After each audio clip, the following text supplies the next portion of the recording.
Segundo livro dos Reis, capítulo de número 6, a partir do verso 8. Segundo livro dos Reis, capítulo 6, verso 8. Na quarta-feira, eu trabalhei do verso 1 ao verso 7, onde nós vimos a história do machado perdido. Os lenhadores que perdem seu machado e vivem um milagre, certo? Através do profeta Eliseu. Hoje nós vamos ver o restante do capítulo. E eu não vou ler todo. Ele só nos traz duas histórias que eu gostaria de aplicar aqui hoje para todos nós. Nós precisamos ter a maturidade e precisamos imaginar que no mundo alguma igreja provavelmente neste momento ou neste horário pode estar usando o mesmo texto para falar com seus fiéis.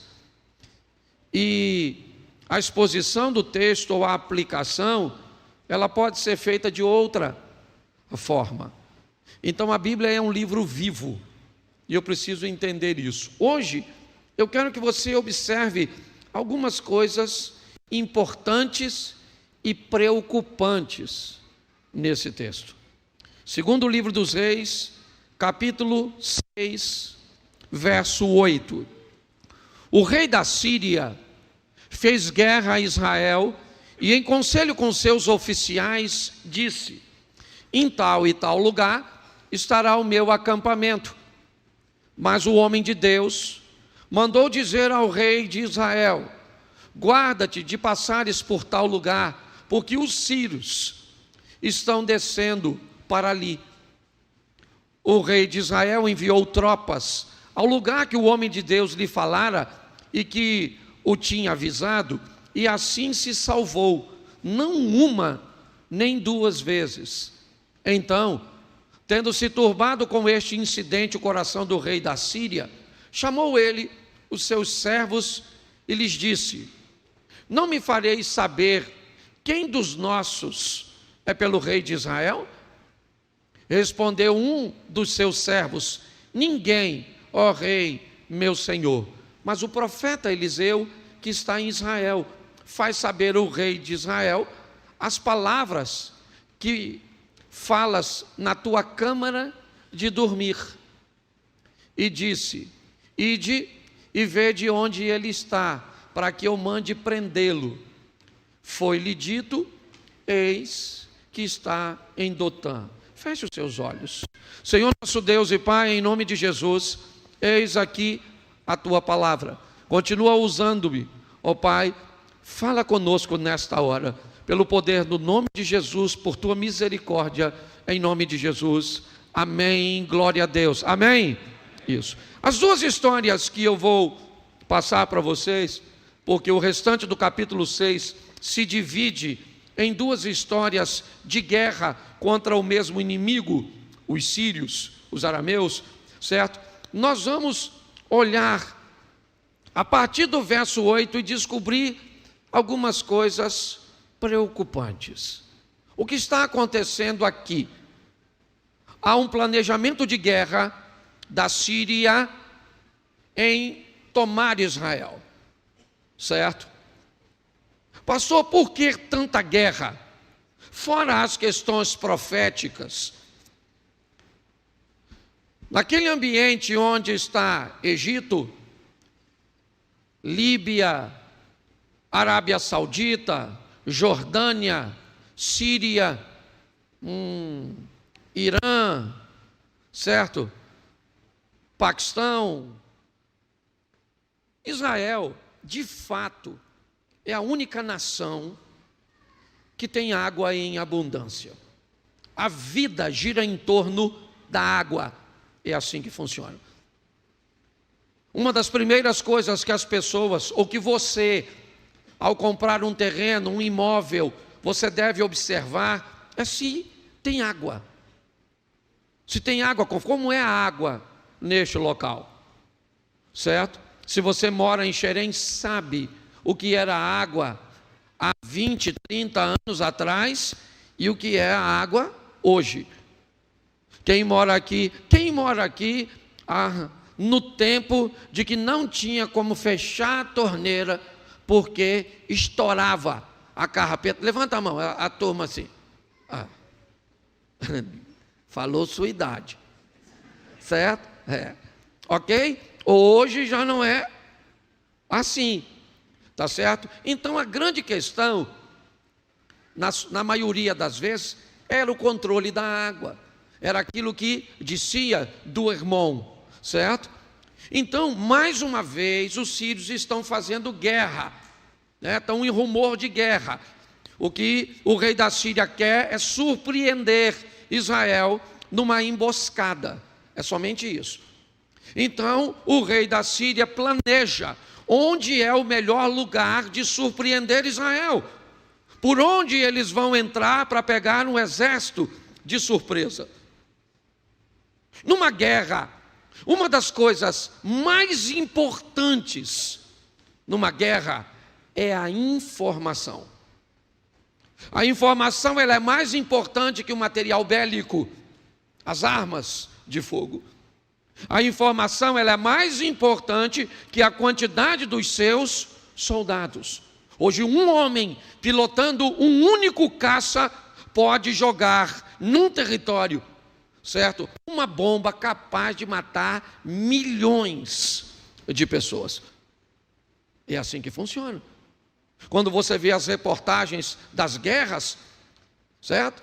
Quando a imagem é aérea de satélite, você vê exatamente, alguém descobriu que o inimigo estava naquele lugar. Às vezes há uma profundidade de 10, 15 metros, num bunker, lá embaixo.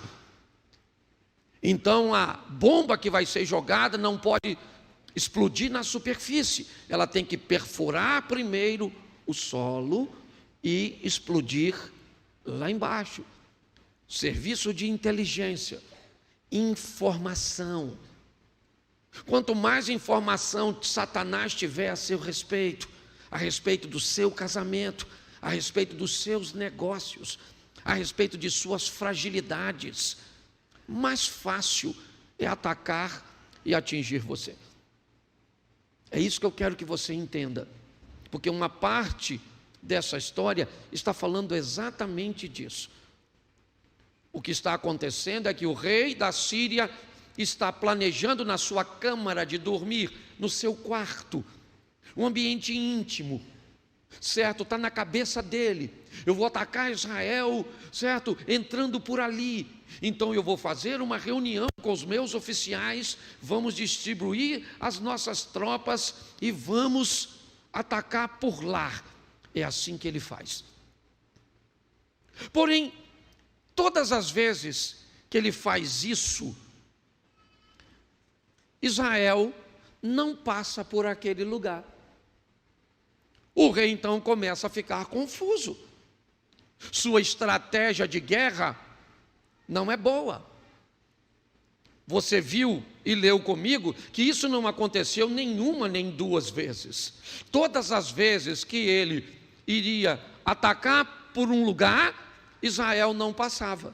Foi só uma questão de tempo até o rei da Síria achar que tinha um espião.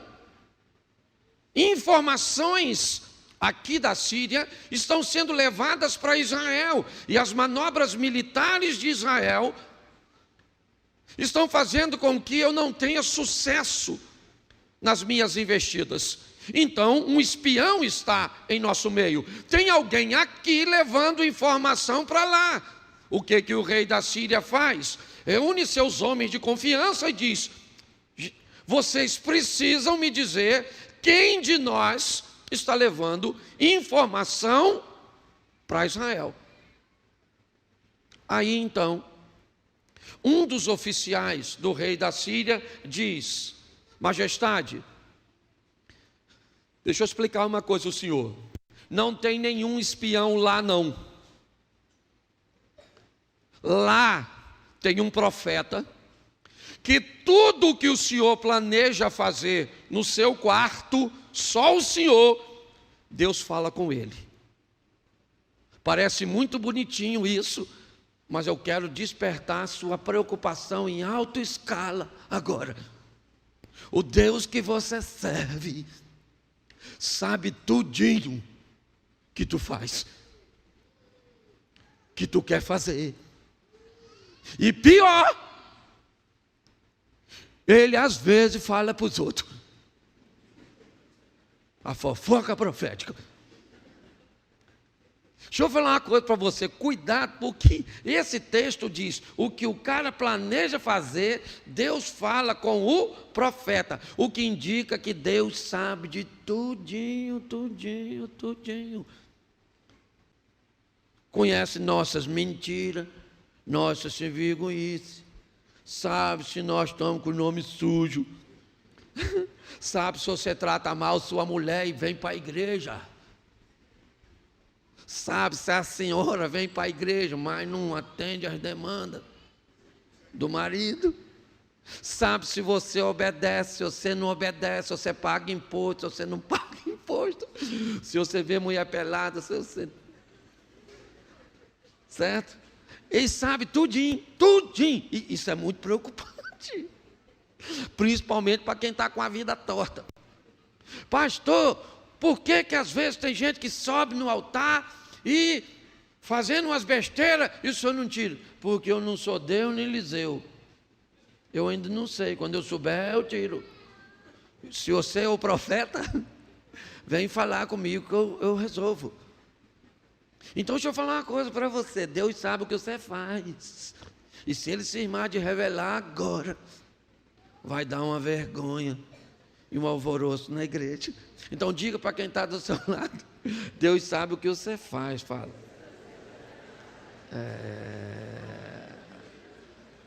Então vamos prestar conta, né? Aqui a primeira coisa que eu quero é te chamar para essa preocupação. Saber que Deus está em todo lugar, amém? Mas olha que coisa linda. O homem diz ao rei da Síria, Senhor, não tem nenhum espião aqui, o que tem é um profeta lá. Aí eu pergunto a você, como é que esse cara sabe que tem um profeta lá? Porque não tinha espião de lá aqui, mas tinha espião, né, daqui lá. Deixa eu falar uma coisa para você, entenda isso, Deus pode te proteger. Esse primeiro texto fala de proteção. O inimigo quer atacar o povo do Senhor e Deus revela por onde o inimigo está vindo. Nós precisamos entender que se servimos a Deus, nós estamos protegidos. Quem aqui tem medo de macumba, levanta a mão. Pode levantar mesmo. Isso. Pode perder o medo hoje. Fica com medo. Aliás, se você estiver sem Deus, você não precisa nem ter medo de macumba. Você deve ter medo de quase tudo, se Deus não estiver com você. Agora, por favor, para. Esse dia eu estava falando um negócio, aí eu falei, Satanás, Satanás, Satanás e Satanás. Aí o cara falou assim, para de ficar chamando, que você fica falando e ele vem. Eu falei, nossa, que Satanás agora é muito educado, só vem se for convidado. O que atrai o mal não é o que você fala, simplesmente. É lógico que você não tem que ficar falando qualquer coisa, certo? Mas é a sua conduta. Entendeu? Então para de ter medo. Deus não é com você?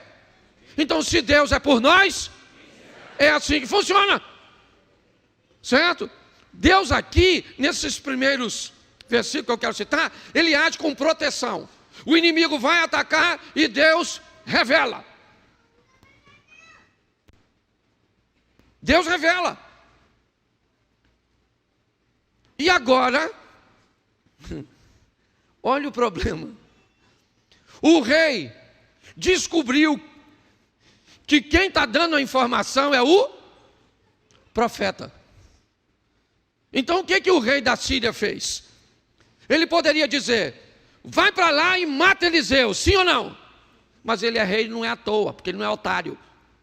Se tem um cara que está recebendo informação vinda do céu, que trabalha em favor de Israel, eu não quero que esse cara morra, eu quero que ele trabalhe para mim.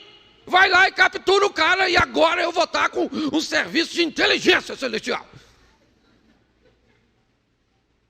Agora vamos trazer o Eliseu.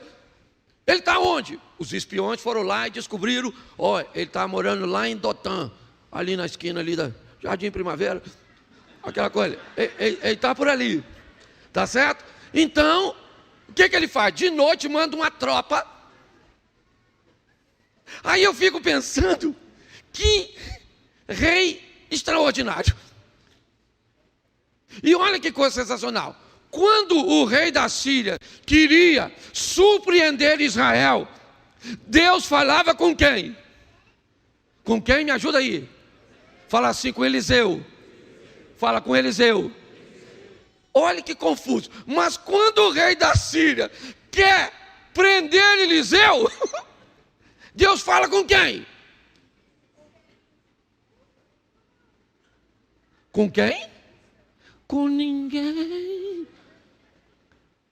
Não era para Deus falar, Eliseu, vaza maluco, que o cara veio te capturar, sim ou não? Mas Deus não fala, Deus fica quietinho. E lá vai o exército da Síria. Chegou de noite, cercou o ambiente, esperou amanhecer para não ter rota de fuga. Quando amanheceu, o Eliseu tinha um ajudante, um garoto. Fala assim, um garoto.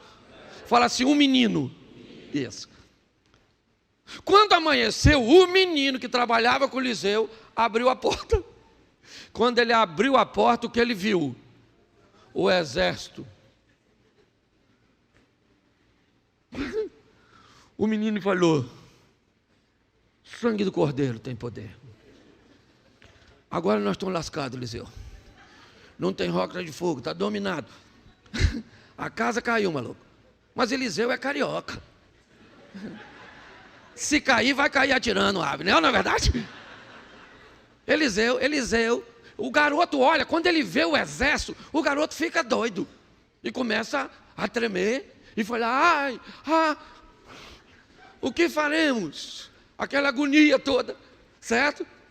E Deus não falou nada. Aí quem é que vem saindo? Eliseu, o garoto está tremendo na porta.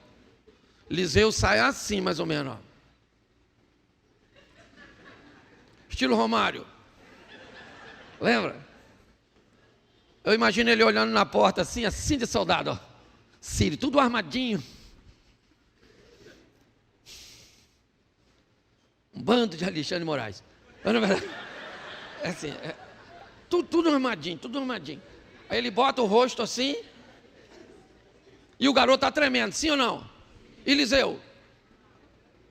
E o garoto? Eliseu. E o garoto?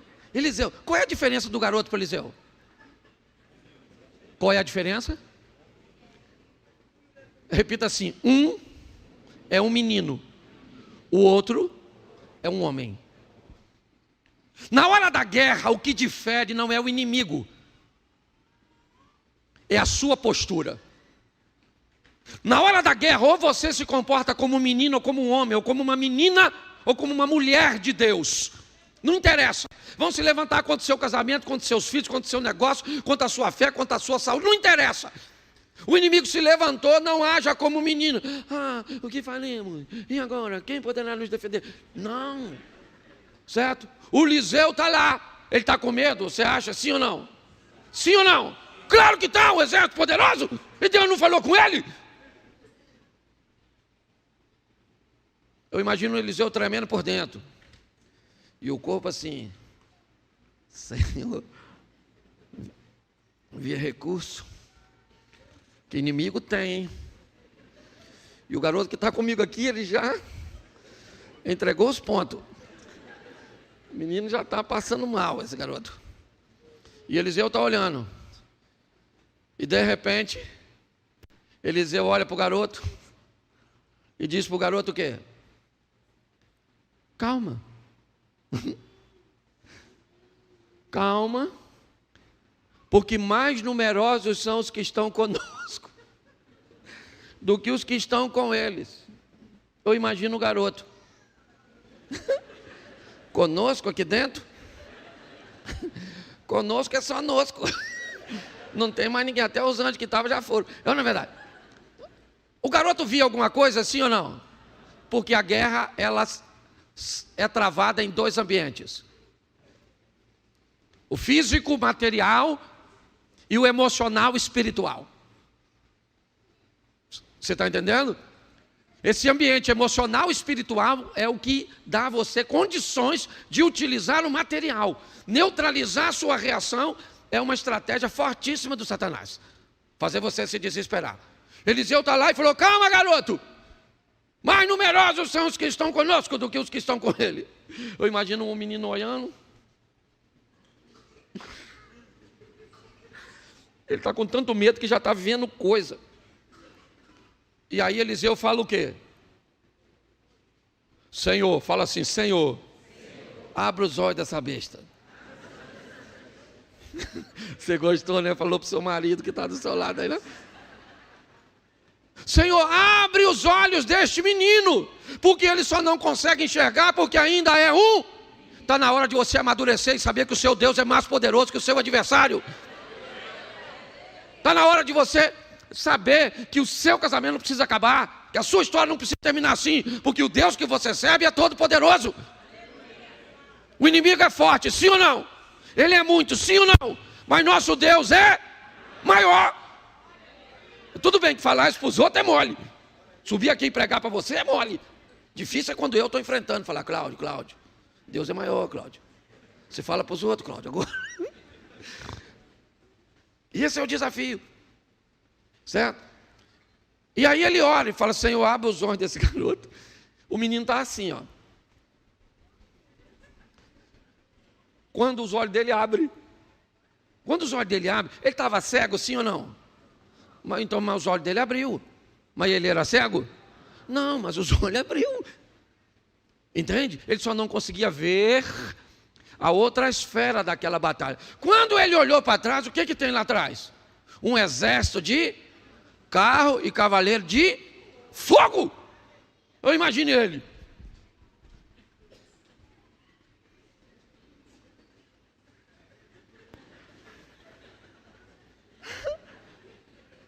Ele estava aí já, Eliseu? Caraca, gente. Isso aí.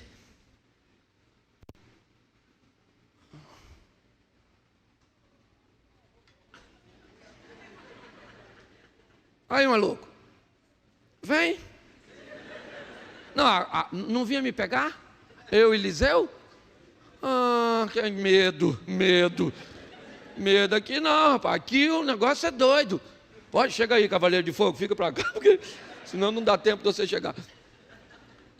Você está conseguindo entender isso?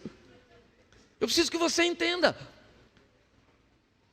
Agora o garoto está lá, por quê? Porque ele descobriu quem é Deus. Sim ou não? O inimigo continua lá, sim ou não? O inimigo foi embora? Mas quem está lá? E ele consegue ver que Deus está lá. E se Deus está lá, não interessa o tamanho, a quantidade e o poder do inimigo.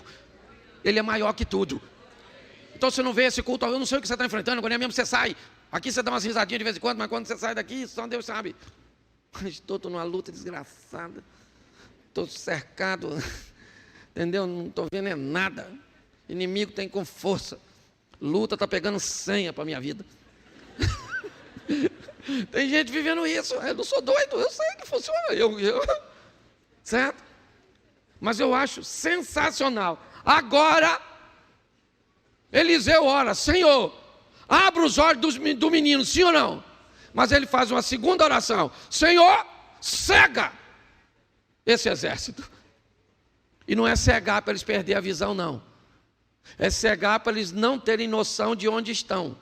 Eles continuam enxergando, eles só não conseguem mais discernir que estão, certo, no ambiente de batalha. E aí Eliseu chegou e falou assim: nem aqui não, eu vou levar vocês lá no endereço lá da sua casa. lá, o inimigo. Aí, a Bíblia conta essa história muito engraçada.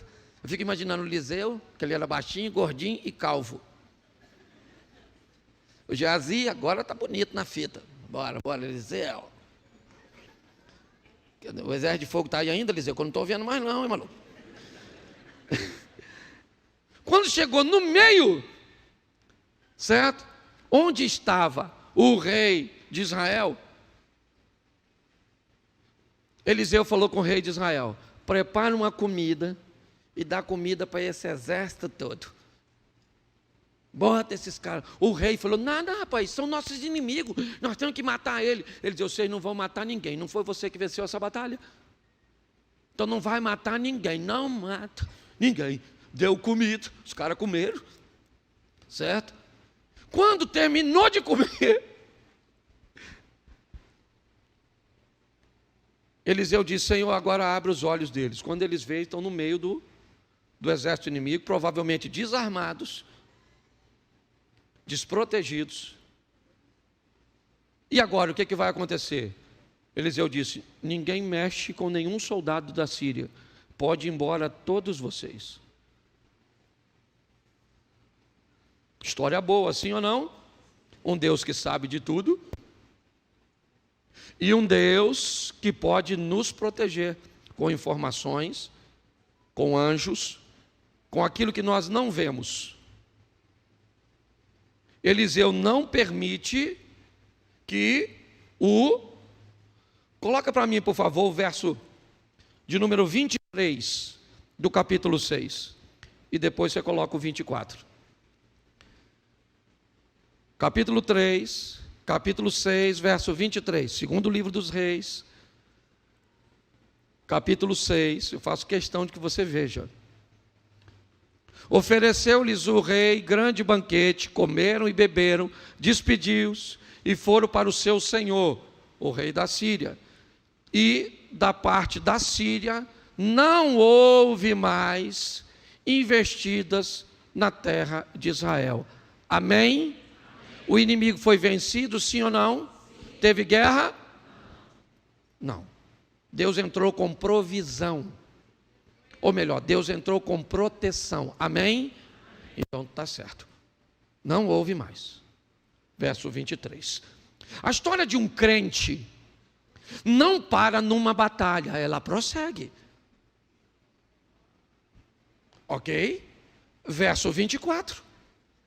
Depois disso, ajuntou Ben-Hadad, rei, todo o seu, e sitiou Samaria. Bom, você viu no 23 que não houve guerra, sim ou não? Mas o 24 diz que o rei da Síria, aquela mesma nação, depois de um tempo, ele vai fazer guerra a Israel. Por quê? Uma boa pergunta. Será que Deus mudou? Não. Na época de Eliseu, e naquele período, o povo está seguindo um padrão de vida. A conduta do povo fez Deus proteger tanto o rei quanto o povo de Israel e honrar o nome do profeta Eliseu. Mas agora o povo está vivendo uma vida longe de Deus. E longe de Deus, o inimigo vai voltar. Porque na verdade, quer a Síria, o Egito, filisteus, cananeus e todos os inimigos, de uma certa forma, ele traz consigo só a representação, viu, os teólogos de plantão, do mover de Satanás, que sempre, depois de uma batalha, retira-se durante um período, mas que volta de novo para te atacar. O diabo nunca vai nos deixar. Essa é a representação. Agora, Ben-Hadad, o rei da Síria, volta com todo o seu exército, sobe e sitia Samaria. Estado de sítio é um sistema de cerco, ok? De uma forma simples. Ele não invade, tá certo? Então o que ele faz?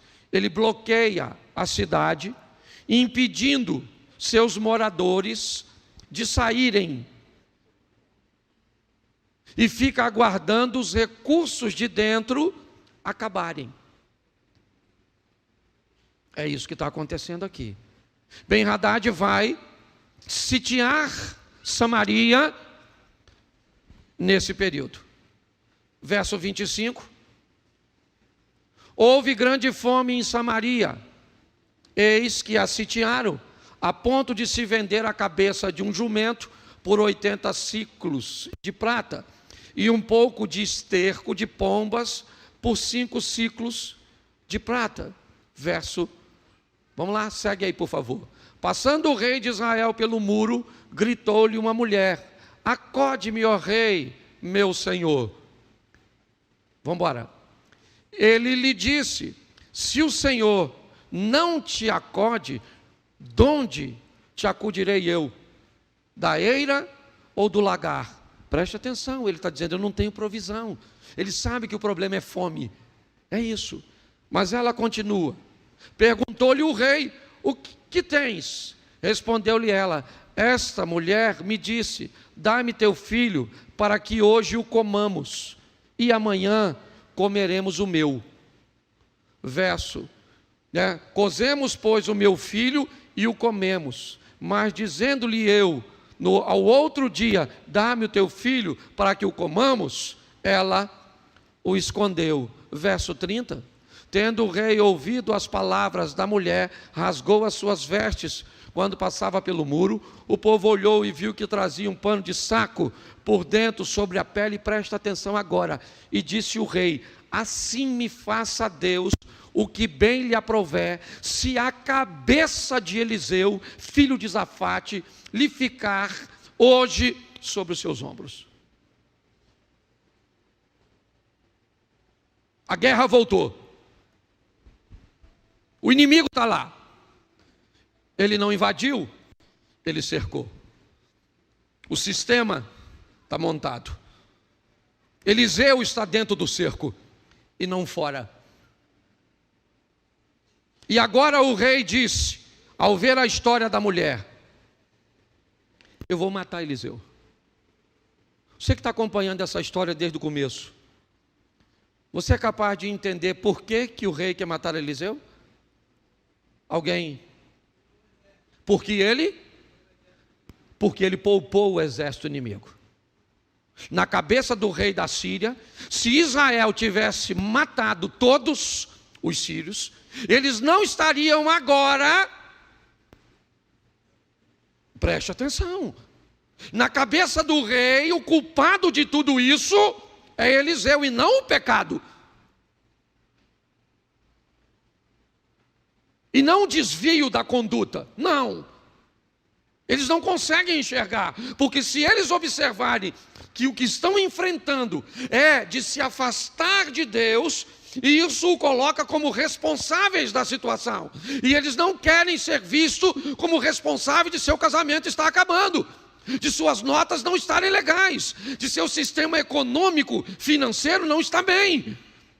O problema de eu não ir bem na igreja é porque o ensino não é bom, o cuidado não é bom. Eu sempre vou precisar de uma desculpa que transfira para o outro uma responsabilidade que é minha. Então ele diz, ao ouvir a história da mulher: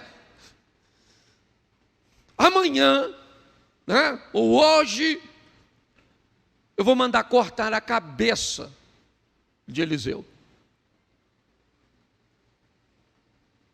Bom, agora já deu para notar que o negócio está feio. Não tem comida para ninguém, e amanhã Eliseu também não vai precisar comer, porque não vai estar vivo. Enquanto a proteção estava a partir do verso 8, nós vamos ver um Deus que provê nessa história. O inimigo é o mesmo, certo? Mas coloca o verso seguinte. Vamos lá. Eu não vou mudar para o 7 não, tá bom? A história continua no 7, mas eu não vou mudar. Estava, porém, Eliseu sentado em sua casa, juntamente com os anciãos. Enviou o rei um homem de diante de si, mas antes que o mensageiro chegasse a Eliseu, disse este aos anciãos, disse Eliseu: vedes como o filho do homicida mandou tirar minha cabeça? Preste atenção. Eliseu já sabe que ele vai morrer. Ou pelo menos que o rei mandou matá-lo. Não vai resolver o problema, mas pelo menos vai tirar do rei e do povo talvez um pouco da culpa, porque a culpa foi do profeta que não matou os inimigos. Por que que o profeta não matou os inimigos? Porque um crente sem inimigo, uma pessoa sem desafio, o que ela é? O que ela é? O que é uma pessoa sem obstáculo? O que é uma pessoa sem dificuldade? Fala para mim. Fala para mim quem neste mundo é capaz de viver sem uma adversidade. Jesus disse: no mundo nós teríamos aflições. Se você é rico, se você é pobre, se você é bonito, se você é feio, se você mora num país de terceiro mundo ou de primeiro, não interessa. As dificuldades, elas vão alternar. O inimigo nunca vai ser destruído, a não ser na batalha final do Armagedon de Deus. O inimigo não foi destruído, ele continuava lá. E agora, o homem está indo até a casa de Eliseu, para levar Eliseu. É isso que ele vai fazer, ou pelo menos que ele pretende, certo? E Eliseu disse, certo? Termina a frase dizendo: olhai quando vier o mensageiro, vamos lá? Fechar-lhe a porta, empurrar-lhe com ela, porventura não venha após ele o ruído dos pés do seu Senhor? Verso de número 33, o último. Falava ele ainda com eles, quando lhe chegou o mensageiro, disse o rei: eis que este mal vem do Senhor, né? Que mais, pois esperaria eu do Senhor. Olhe bem o que está acontecendo aqui. Eu não vou entrar no capítulo 7, mas agora Eliseu está para ser preso, e ele vai ser morto. E a palavra de Eliseu é a seguinte: amanhã, a quase este tempo, haverá uma medida de farinha por um ciclo, e 2 medidas de cevada por um ciclo, à porta de Samaria. Porém, um senhor cuja mão o rei se encostava, respondeu ao homem de Deus e disse: eis que ainda que o Senhor fizesse abrir janelas nos céus, como pode acontecer uma coisa dessa? Como? O homem está perguntando: Eliseu, não há nenhuma condição de hoje não ter nada e amanhã ter tanta comida assim, a ponto do preço da comida ficar tão barata. Isso é impossível. Não há nenhuma possibilidade. Se Deus fizesse abrir janelas nos céus, isso não seria possível. Ele está certo ou está errado? Gente, ele está certo. Ele está olhando a situação por sua ótica. É isso. Ele não está errado, não. Ele está dizendo para si mesmo como ele enxerga diante de toda a situação. É isso. Nós precisamos aprender uma coisa que eu tenho falado bastante aqui. Ninguém enxerga as coisas como elas são. Ninguém. Você enxerga as coisas pela sua ótica. É assim que funciona. A mesma situação, ela pode ser vista como bênção, como neutra, como difícil, como desafiadora, por pessoas diferentes. Quando nós olhamos para esse texto, o que o homem está dizendo é: não tem condições de Deus mudar a vida, essa situação, da noite para o dia. Não tem. Eliseu disse para ele uma coisa: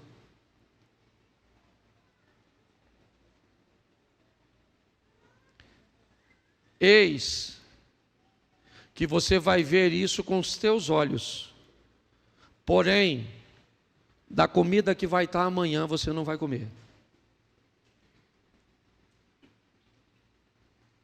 Olha o que Eliseu está dizendo.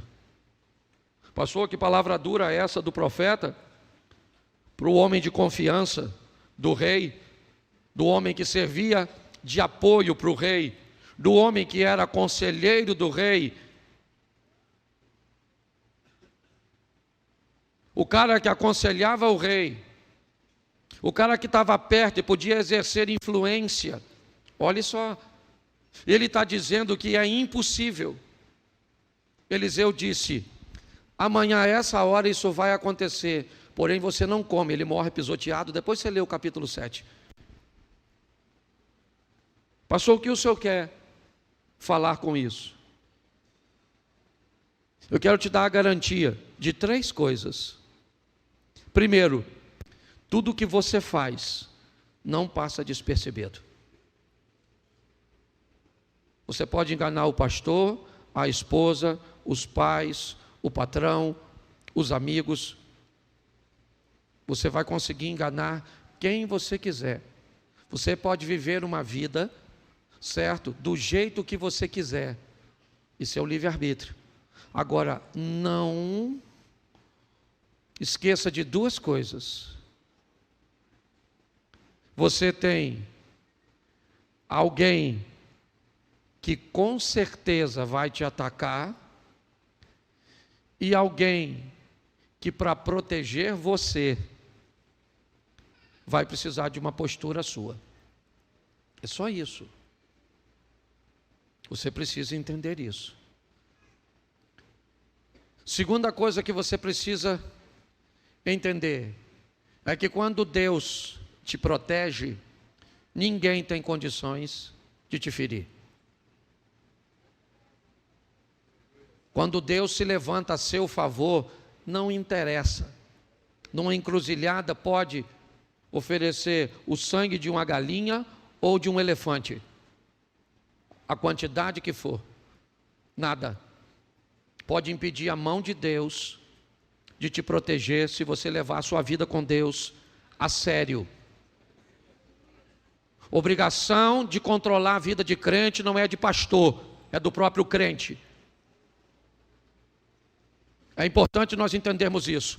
O tempo de uma igreja minúscula, certo? Onde tinha 30, 40 membros e o pastor controlava tudo, esse tempo passou. O evangelho cresceu, expandiu, são milhares, milhões de pessoas. Antigamente a comunidade se reunia com um grupo de membros que moravam basicamente ao redor. Os membros frequentavam e usavam o banheiro da própria casa pastoral. Um membro morava de um lado, o outro do outro, 1 a 2 esquinas. Hoje tem gente aqui que mora em Jardim Primavera, Campos Elíseos, Duque de Caxias, mora na Penha, mora na Barra, mora em todos os lugares. Você está entendendo? O evangelho expandiu, ele cresceu. O supervisor da sua vida tem que ser você. O direcionador da sua vida tem que ser o Espírito Santo. A base da sua vida tem que ser a palavra de Deus. Você consegue entender isso? Se você pensa de um pastor controlador, tem que fazer isso, tem que fazer aquilo, tu tem que perguntar ao pastor, você está na igreja errada.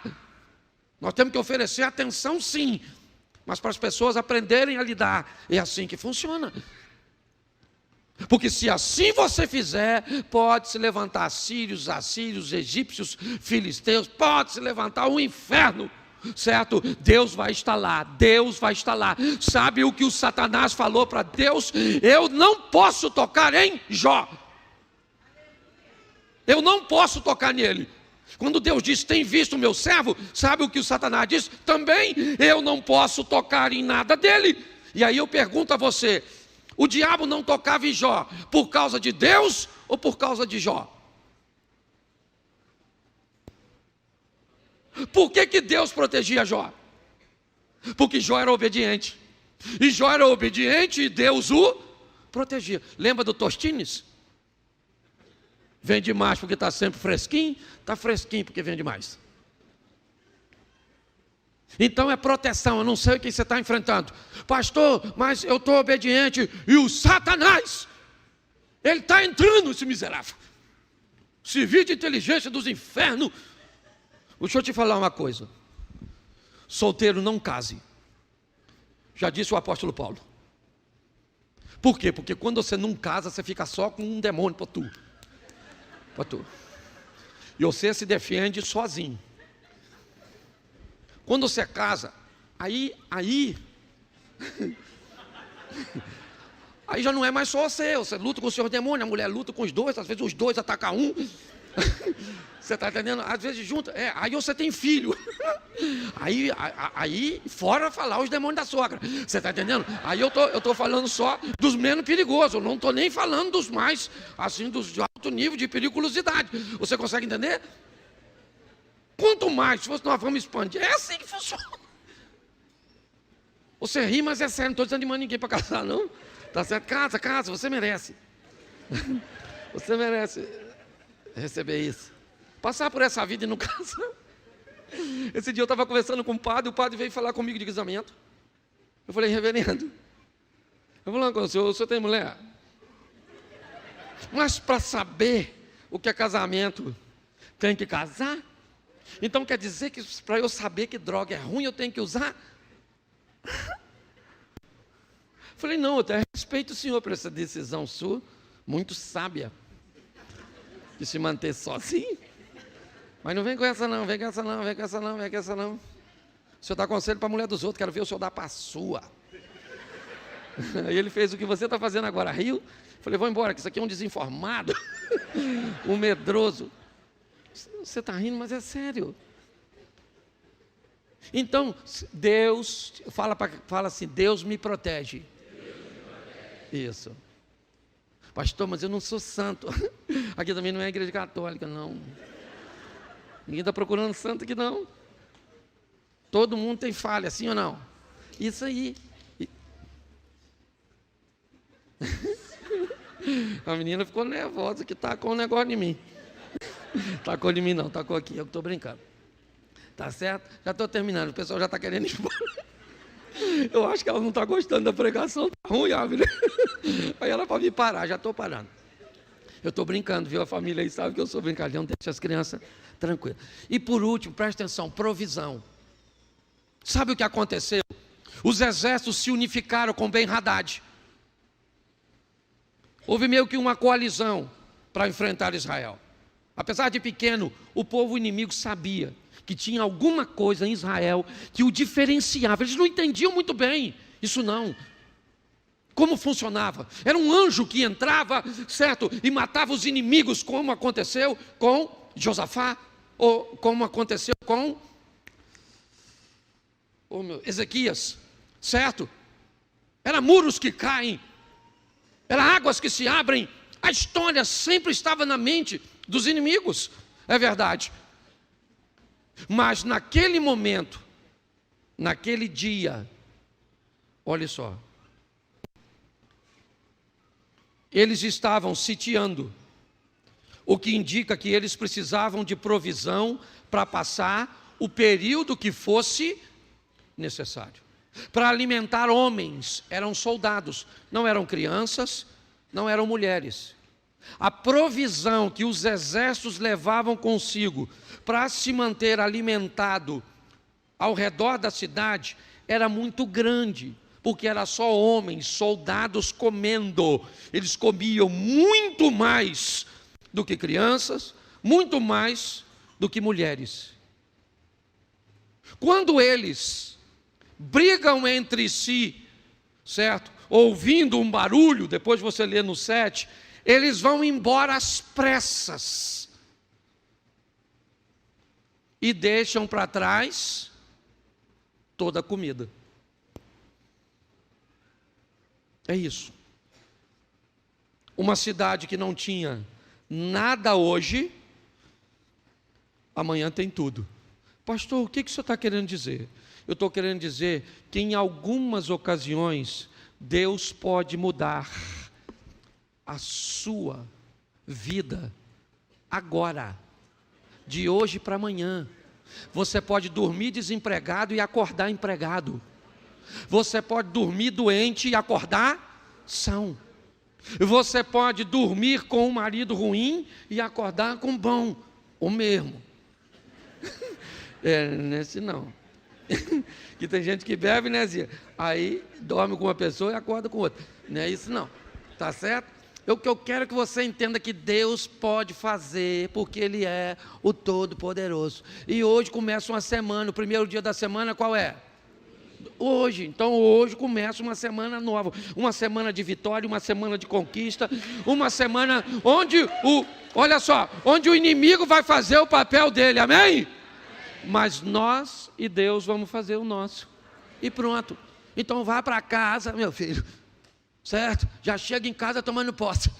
É isso aí, tudo pertence ao Senhor. Fala para o seu marido, cala a boca. Está tudo dominado. Fala com essas crianças. Fala. Toca nas coisas, fala para o mundo invisível e o visível. Então fica de pé agora. Pastor, eu queria aceitar Jesus hoje. É atrás daquele câmera lá, ó. Atrás daquela câmera tem uma sala lá para receber você.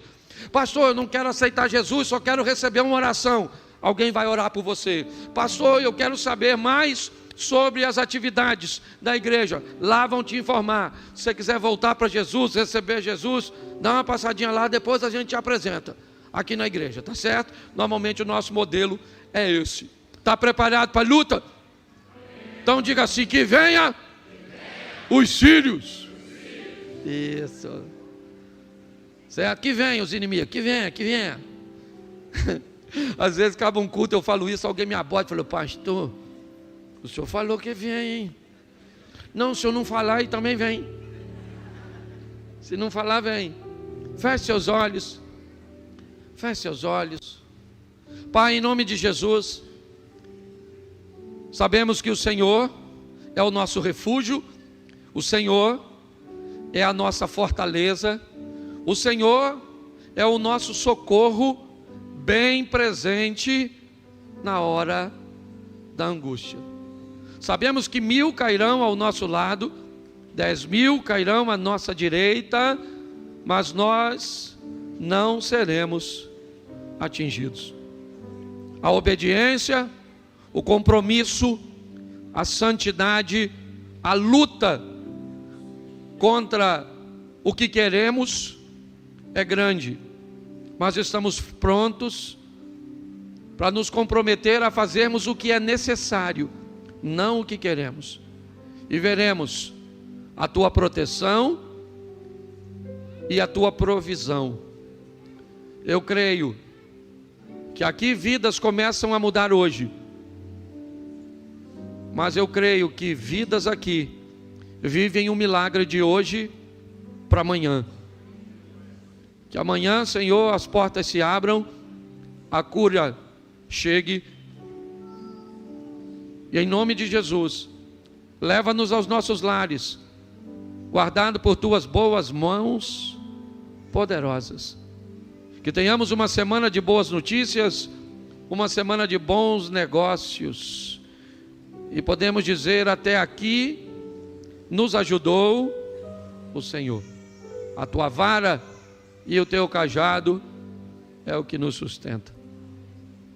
Que o grande amor de Deus, o nosso Pai, a graça de nosso Senhor e Salvador Jesus Cristo e as doces consolações do Santo Espírito de Deus seja para com todo o povo do Senhor, e todos digam. Porque Jesus foi bem sucedido. A primeira foi por causa do reconhecimento que ele tinha sobre a autoridade. sobre hierarquia. A segunda era pelo conhecimento sobre o que ele desejava realizar. A terceira era o reconhecimento da missão. E quarto, era por causa das escolhas das pessoas certas. E pautado nisso, eu vou mostrar isso para você em etapas, rapidinho. Eu preciso que você entenda hoje que você pode sair daqui e dar uma volta de 180 graus na sua vida, no seu casamento, nas suas finanças. Hoje, eu ando sentindo algumas dores, alguns desconfortos. Chegou a época de fazer uma outra bateria de exames de intestino e de estômago. E todas as vezes que a gente chega perto disso, você sente uma dorzinha. E eu comecei a falar com Deus. E hoje eu falei: Senhor, tantas vezes nós pedimos para que o Senhor nos cure, mas aí eu fico pensando, Ele vai nos curar para quê? Para a gente negligenciar de novo? Ou será que está na hora de recebermos uma cura para cuidarmos da nossa saúde? Porque como o Eliezer falou aqui de uma forma muito legal, nós muitas vezes estamos correndo atrás de uma situação emergencial. Eu quero algo que resolva o meu problema momentâneo, e não é isso. Nós precisamos introduzir Deus na nossa vida para que possamos viver uma vida extraordinária. Então Jesus viveu isso primeiro, desde cedo. Ele tinha algo muito peculiar: o reconhecimento das autoridades que estavam sobre ele. Então eu vou te mostrar alguns textos para ratificar isso.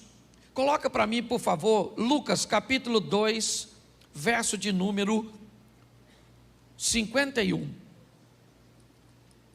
Preste atenção.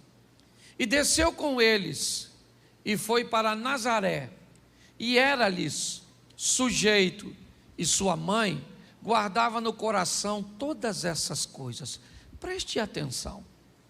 A primeira autoridade que o Filho de Deus foi colocado foi a autoridade, ou a primeira autoridade que todo ser humano é colocado sobre os seus responsáveis, na maioria das vezes, seus pais. Eu quero lembrar a você que Jesus é o Filho de Deus e sabe disso. Isso nunca foi uma dúvida na cabeça dele. Mas o texto em que eu coloquei na tela, Jesus tem 12 anos de idade, ele é uma adolescente. E um adolescente já costuma ter um comportamentozinho meio rebelde, ainda mais sendo menino, achando que é dono do seu próprio nariz. E pior, Jesus sabe que é o Filho de Deus. Tem gente que, porque é filho de político, acha que é alguma coisa, porque é filho de pai rico, já acha que foi alguma coisa. Tem gente até que acha que é filho de pastor e pode dar carteirada na igreja. Você imagine ele sendo filho de Deus. Mas olha, ele fica 3 dias, está perdido dos pais. José e Maria chegam no templo e vão logo dando uma dura nele. Ô menino, está morrendo de preocupação com você? Porque mãe é mãe, queira do filho dos outros ou do filho de Deus. Maria já chegou logo enquadrando, puxando o chinelo e falou: para casa, garoto. Ele falou: você não devia estar preocupado, eu estava aqui tratando das coisas do meu, mas não falou isso com abuso, ofendendo, não. Mas o mais interessante é que quando José e Maria botam Jesus para casa, o que ele faz? Vai. Ele poderia falar: ó, como é que fala comigo? Está pensando que eu sou quem? Filhinho seu aí qualquer? Eu sou o Jesus, o Salvador. Não, ele falou: essa aqui quem é? É minha mãe e meu, e eu reconheço a autoridade deles. Você quer se dar bem na vida? Comece reconhecendo a primeira. Ah, mas o meu pai e minha mãe. Não interessa, pode ser bom, pode ser ruim, mas foi quem está na sua vida. Às vezes é tão ruim porque você corre o risco de ser pior que eles. Então eles precisam ser ruim para melhorar você. Que tem uns pais que são ruins para melhorar os filhos. Porque olha que coisa louca. Tem filho que é filho de gente boa e fica ruim. Tem filho que é filho de gente ruim. Parece que trocaram de pai.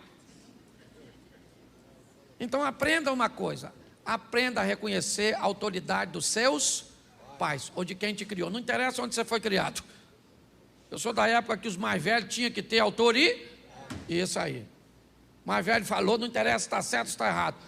Nunca perdi nada com isso. Sempre ganhei. Sou da época que o vizinho tomava conta da gente. Se o vizinho visse a gente falando besteira, o que o vizinho falava? Vou falar com o seu? Nossa! Fala não, fala não. Fala não, não vou fazer mais não. Sim ou não? E era uma época extraordinária. Hoje a turma não gosta de reconhecer a autoridade de pai. Ah, não sei se meu pai merece honra. Não interessa se honra ou se não honra. Meu pai foi, hoje eu falo mal dele porque já foi para o céu. Quando estava vivo, sentava aqui na frente. E eu falava, melhor pai do mundo. Estava mentindo não, é pela fé. Certo? Mas minha mãe está lá. Eu honro e pronto. E acabou. Não tem desse negócio não. Então eu gosto de Jesus, 12 anos de idade, o José e a Maria botaram ele para casa. E eles foram. Seu pai manda você desligar a televisão, você não liga, desliga. Manda jogar o lixo fora, não joga. Diz que vai fazer depois. Depois de quê? O que você está fazendo? Você pede um filho para fazer? Vai ali, depois. Depois de quê? O que você faz para ser depois? Depois do quê? Que Jesus voltar?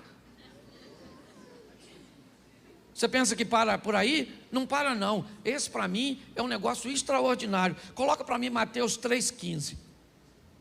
Presta atenção nesse texto. Talvez isso mostre para você porque Jesus, porém, respondendo, disse-lhe: deixa por agora, porque assim nos convém cumprir toda a justiça. Então ele o permitiu. Jesus está chegando no Jordão para ser batizado por João Batista. Quando João Batista vê Jesus, João se nega a realizar o batismo. João diz para Jesus: não pode, não, tem alguma coisa de errada. Você que deveria me batizar, e você vem a mim para que eu te batize. Mas Jesus sabia quem João era: voz do que clama no deserto, preparai o caminho. Jesus sabia que ali naquele momento João tinha uma autoridade maior do que ele, e que para Jesus assumir a autoridade que tinha, precisava entender e respeitar a autoridade de João. Primeiro, ele vai bem na vida porque reconhece a autoridade, a hierarquia de seus pais. Agora, ele reconhece a autoridade de João como um sacerdote, como alguém que veio preparar o caminho. Ele poderia ter chegado, João batizando todo mundo, e ele diria: vem aqui, João, quem vai batizar você sou eu. Mas não, porque a autoridade não faz de você pequeno, muito pelo contrário. Reconhecer a autoridade transforma você em uma pessoa muito maior do que na verdade você é. Hoje nós vivemos uma crise de autoridade, ninguém quer obedecer ninguém. Você não quer obedecer os mais velhos, você não quer obedecer lei de trânsito, você não quer obedecer polícia, você não quer obedecer nada. Nós vivemos uma crise. É para desobedecer, nós estamos dentro. Então Jesus obedecia, está lá, João, ele diz para João: não, você me batiza. Aí João foi e batizou, senão ele não faria. Por quê? Porque Jesus reconhecia a autoridade eclesiástica. Quer outro? Vamos lá, Mateus 22, 21. Mateus capítulo 22, verso 21. Disseram-lhe eles: de César. Então ele lhes disse: dai, pois, a César o que é de César, e a Deus o que é. Preste atenção. Estão perguntando a Jesus se ele paga impostos. Deram uma moeda.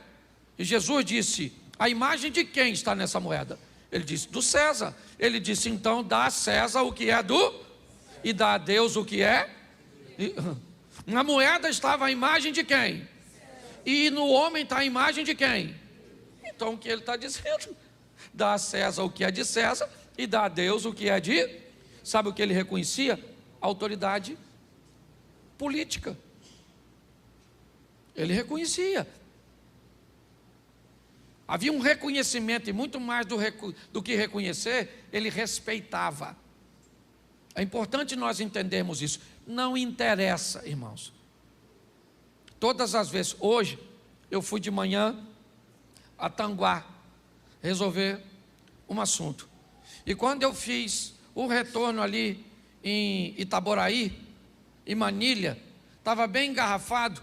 E aí do meu lado esquerdo, já no acostamento, mas do lado esquerdo, começou um montão de gente me cortar.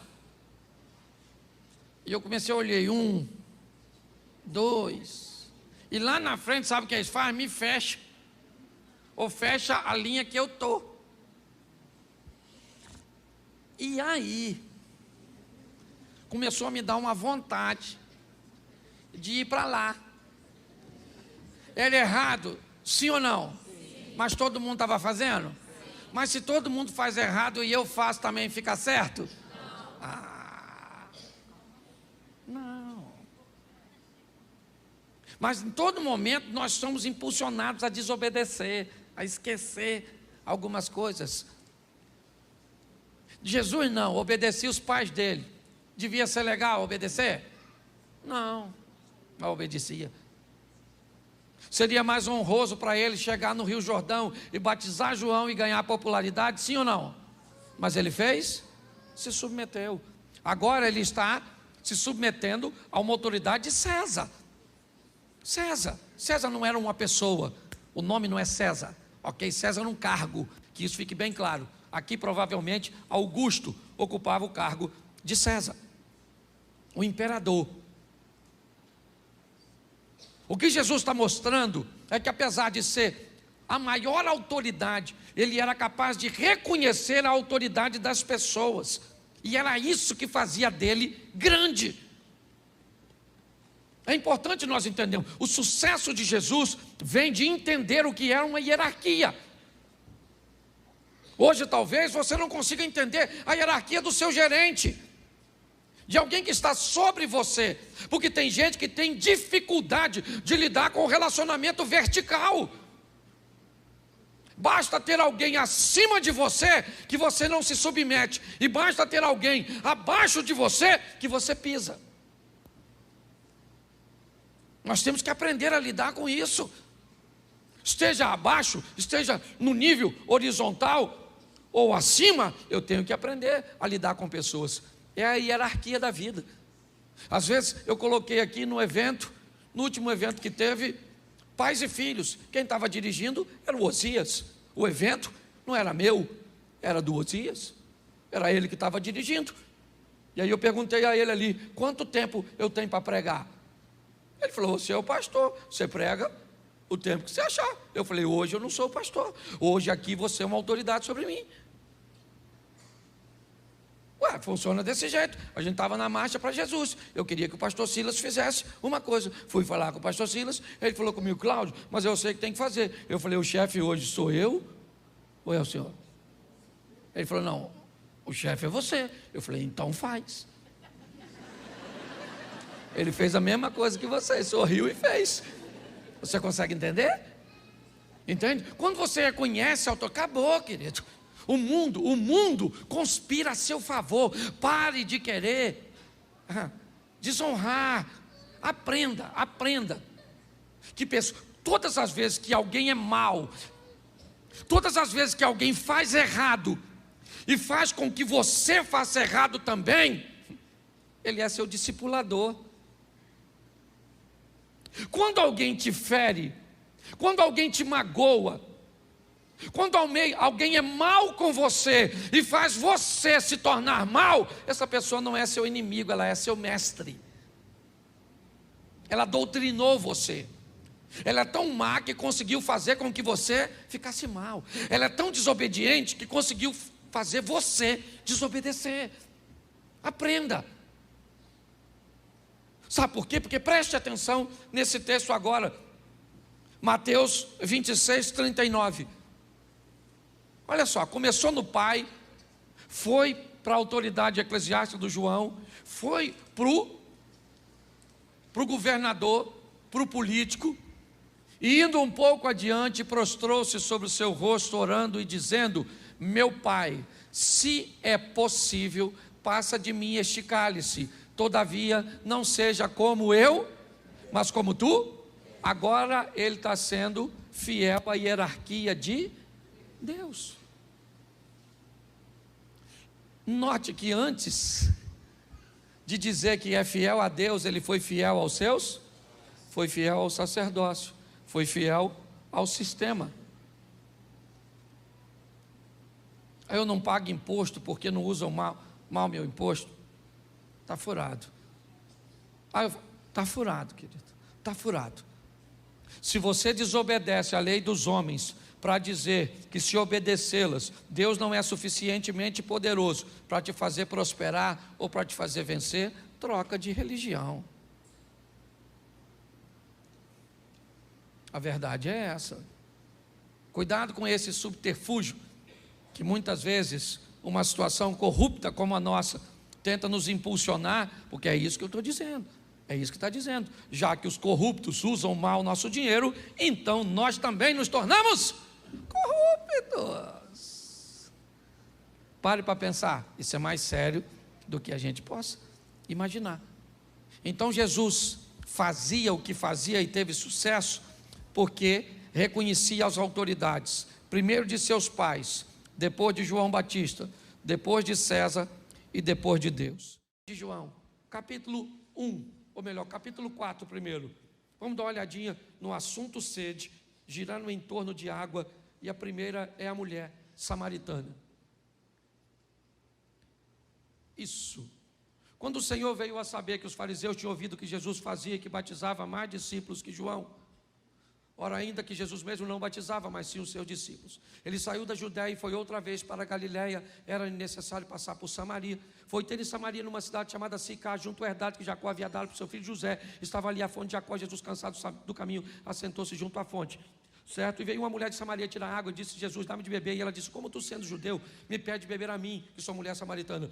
Há parentes, porque o judeu não se comunica com o samaritano, fecha o parente, bota uma pontuaçãozinha aí. Jesus disse: mulher, se tu conheceras o dom de Deus e soubesse quem é o que te diz, dá-me de beber, você é que me pediria e eu te daria da água viva. Ela disse: o poço é fundo, o senhor não tem com o que tirar, és tu maior que o nosso pai Jacó, que bebeu ele mesmo deste poço, como também toda a sua família e todo o seu gado. Jesus disse: mulher, aquele que beber desta água tornará a ter sede, porém aquele que beber da água que eu lhe der nunca mais terá sede. Note que o assunto é água, preste atenção, depois você confere. Água, ok? O assunto aqui é água. Uma mulher está indo buscar água. O que tem lá? 2 poços. É isso aí, cara. Criança é assim mesmo. Louvado seja Deus. Se está chorando é porque está com saúde. Isso. O que tem lá? Repita comigo: 2 poços. Isso. Mas pastor, a Bíblia diz que tem um poço só. O poço de Jacó. A herdade que ele deixou para José. Bom, isso é o que tem o H2O. Tá certo? Bom, o que aquela mulher tem ou sabe que vai ter? Sede. Não significa que ela está com sede no momento que está tirando água. Como ela não tem uma água encarnada como nós, ok? O que ela faz? Ela vai atrás da água. Ela sabe onde a água está. Ela sabe. Ela sabe que para tirar a água, ela vai precisar de algumas ferramentas. Ela sabe que o poço é fundo, ela mesmo disse a Jesus. E ela sabe que precisa de uma corda para acessar a água que está no fundo. E ela precisa também de um recipiente para conduzir a água para casa. Então note que ela está totalmente equipada para aquilo que deseja.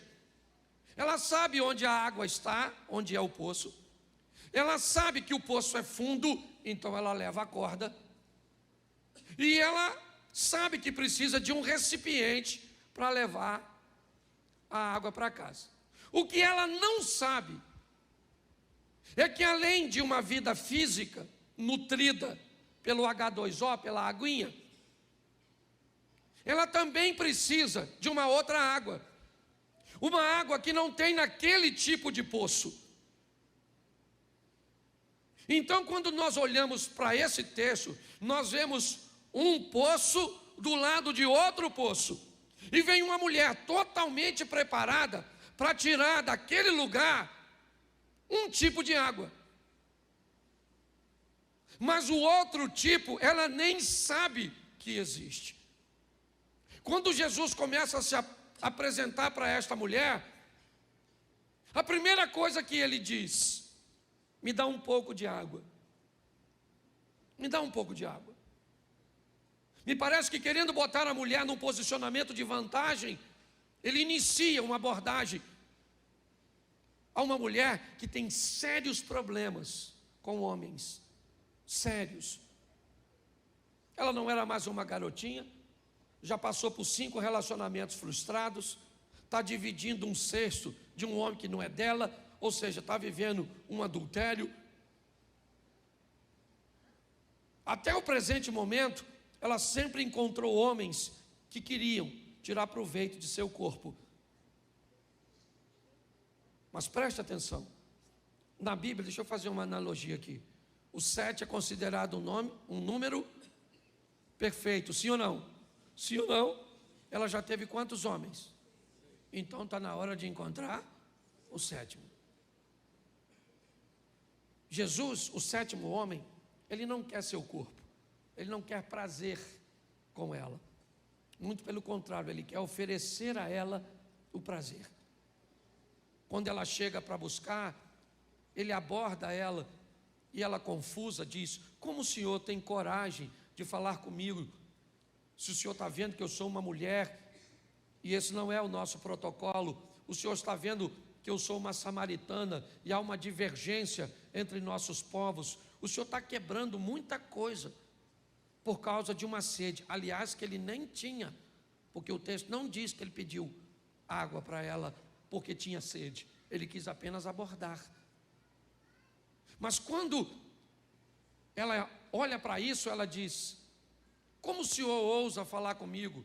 Ele diz: se você conheceras o dom de Deus e você soubesse quem eu sou, você é que me pediria água. Ela disse: aí o senhor não está entendendo. Deixa eu explicar uma coisa: o senhor não tem como me dar água, porque se o senhor tivesse como me dar água, o senhor já teria bebido. Eu vou falar para o senhor, o poço é fundo, e eu não estou vendo o senhor com nenhuma ferramenta capaz de tirar aquela água. E ele está dizendo: mas eu não estou falando daquela água, eu estou falando da felicidade que você está buscando.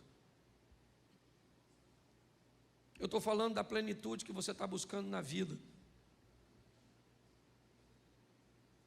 Eu estou falando que você, mulher, está buscando felicidade, satisfação, prazer e realização no poço errado, com decisões erradas. Por que é isso? Qual é o problema da felicidade? O problema é que todo mundo deseja alcançá-la, mas o problema é que onde ela vai estar? O que é ser feliz para você? É grana no bolso? Beleza. Você acha que quem tem dinheiro no bolso é feliz? Então você imagina que nas grandes mansões, nos lugares, certo, onde o dinheiro está presente, todo mundo é feliz? É isso? Bom, eu vou ser feliz se eu tiver filhos. Então todo mundo que tem filhos é feliz? Eu vou ser feliz se eu casar. Então todo mundo que casa é feliz? Eu vou ser feliz se comprar uma casa própria. Então quer dizer que uma pessoa que não tem muito dinheiro, que não tem filhos, que é solteira e que mora de aluguel, ela é sentenciada a infelicidade? Não. Jesus está mostrando para ela o seguinte: a senhora tem sede. E quando é sede do seu corpo, a senhora sabe onde buscar e tem ferramentas para levar. Mas quando é sede de alma, eu vou falar para a senhora: eu sou, certo, uma fonte de água viva, que vou entrar na senhora, e a senhora nunca mais vai ter sede. Nunca mais a senhora vai precisar de nada para te fazer feliz, porque feliz eu vou te fazer feliz. Você está entendendo? Hoje as pessoas estão buscando por isso. Eu quero ser feliz se eu tiver isso, eu não vou ser feliz, eu não vou. Então tá bom. E se você não alcançar o que quer? Você mesmo determinou a sua infelicidade. Se eu não tiver filho, eu não sou feliz. Então tá bom, cara. É isso, sua felicidade está condicionada a essa situação. E se você não alcançar? Porque às vezes o que você almeja tanto para você não é o que Deus tem para você. E aí? Engole essa. Mas sabe o que me encanta? É que ela não entende, mas entra no negócio. Ela falou: o poço é fundo, o senhor não tem com que tirar. O senhor é maior que o nosso pai Jacó, que bebeu ele mesmo deste poço, toda a sua família e todo o seu gado. Jesus falou assim: ô mulher, vou falar uma coisa para tu. Escute só. Quem beber dessa água, volta aqui para buscar amanhã. Agora, quem beber de mim não precisa de ir mais a lugar nenhum, porque eu sou suficiente para fazer qualquer pessoa ficar saciada. Ela pensou que ele estava falando da água. Ela falou assim: aí Jesus, então me dá dessa água aí, para eu não vir mais buscar essa. Ele deve ter falado: difícil.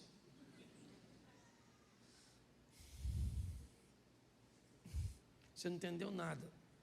Então vamos mudar de assunto. Não queria mexer nisso, mas vou. Vai chamar seu marido. Aí ela falou: marido? Caraca, vamos voltar para a água, que eu acho que eu ia ficar mais confortável. Deixa eu explicar ao senhor: eu não tenho marido não, moço. Eu sou solteira. Aí ele falou: pois é, dona. A senhora não tem, porque a senhora já teve 5, já está com um que nem é seu. Ela falou: caramba, fofoca terrível. Ela não sabe que ele é Jesus. Então ela deve estar falando: puxa vida, descobriu quem eu sou. Caramba. Ô moço, eu estou vendo que o senhor é profeta. O senhor é alguém diferente. O senhor não é igual aos outros homens que eu encontrei. O senhor é diferente. O senhor sabe o meu passado, o senhor sabe quem eu sou, o senhor me conhece e eu não sei nada a seu respeito. Essa é a grande questão. Pare para pensar nisso. Ele sabe quem nós somos. Poucas coisas você sabe a meu respeito. O que você sabe a meu respeito? Você me conhece há quanto tempo? Você não sabe o que eu passei na infância, na minha adolescência, na minha juventude, os traumas que eu já enfrentei, as escassez, os problemas, tudo que eu já... E ele sabe de tudinho. E mesmo assim, me deu a oportunidade de me oferecer uma água que uma torneira não me dá. É muito importante nós entendermos isso. Jesus está mudando a história dessa mulher. E pensa num troço absurdo, é o que ele vai fazer com ela. Ele conversa com ela e fala coisa com ela que ele não disse para seus discípulos. Ele dá instruções. Quem é essa mulher para receber isso? Sabe onde os discípulos dele estão? Enquanto ele está conversando com a mulher? Na cidade de Samaria. Sabe o que tem lá? Muita gente que Jesus quer salvar. Jesus diz para seus missionários, 12 missionários: vão até Samaria comprar comida. E eles vão para comprar comida. A mulher veio para pegar água. Olha só. Quando Jesus termina de conversar com ela, ela deixa o cântaro. Depois você dá deixa eu ver se eu consigo te mostrar aqui. Põe o 4:28, por favor, para adiantar. Eu estou adiantando porque no segundo eu consigo pregar o texto inteiro. Agora eu tenho que abreviar. Isso. Deixou, pois, a mulher o seu, era com cântaro que ela ia fazer o quê? Ela foi apanhar água. Levou a água. Levou ou não? Levou. Só não levou o H2O. Entendeu? É isso que eu quero que você entenda. Ela levou, só não levou a água do poço. Ok?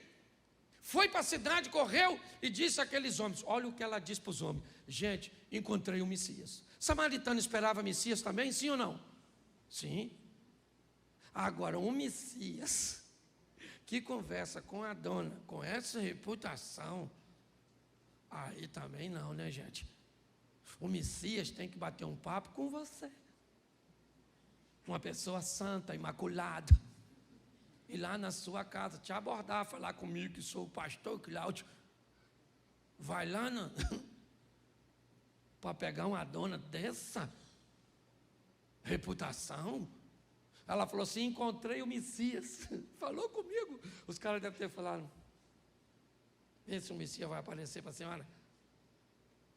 Essa carga tributária da senhora para pagar. A senhora não tem vergonha não? O Messias já nunca vai dar confiança para a senhora. Esse é que é o problema, gente. O diabo usa isso contra nós, porque muitas vezes ele pega a nossa reputação, que nós não somos flor que se cheira, sim ou não? E isso. E aí diz: você não merece, você não, Jesus entrar em você, entra nada, eu não estou querendo entrar.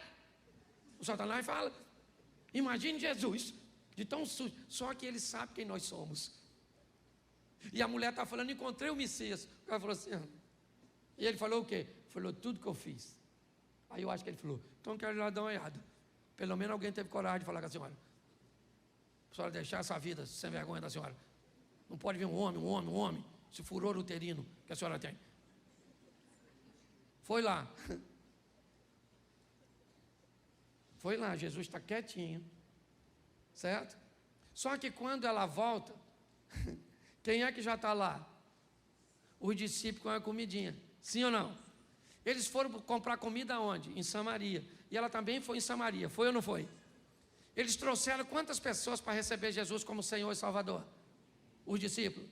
Ninguém. E a mulher? Vem assim, ó, evangelista. Jesus pega um cara cheio de demônio e transforma em evangelista. Não tem problema, não sei quem você foi. Ele não está olhando para quem você foi. Ele está olhando para quem você pode se tornar nele. As pessoas olham para o nosso pai. Jesus olha para o nosso futuro, gente. Vem a dona. Eu imagino Jesus olhando para os discípulos.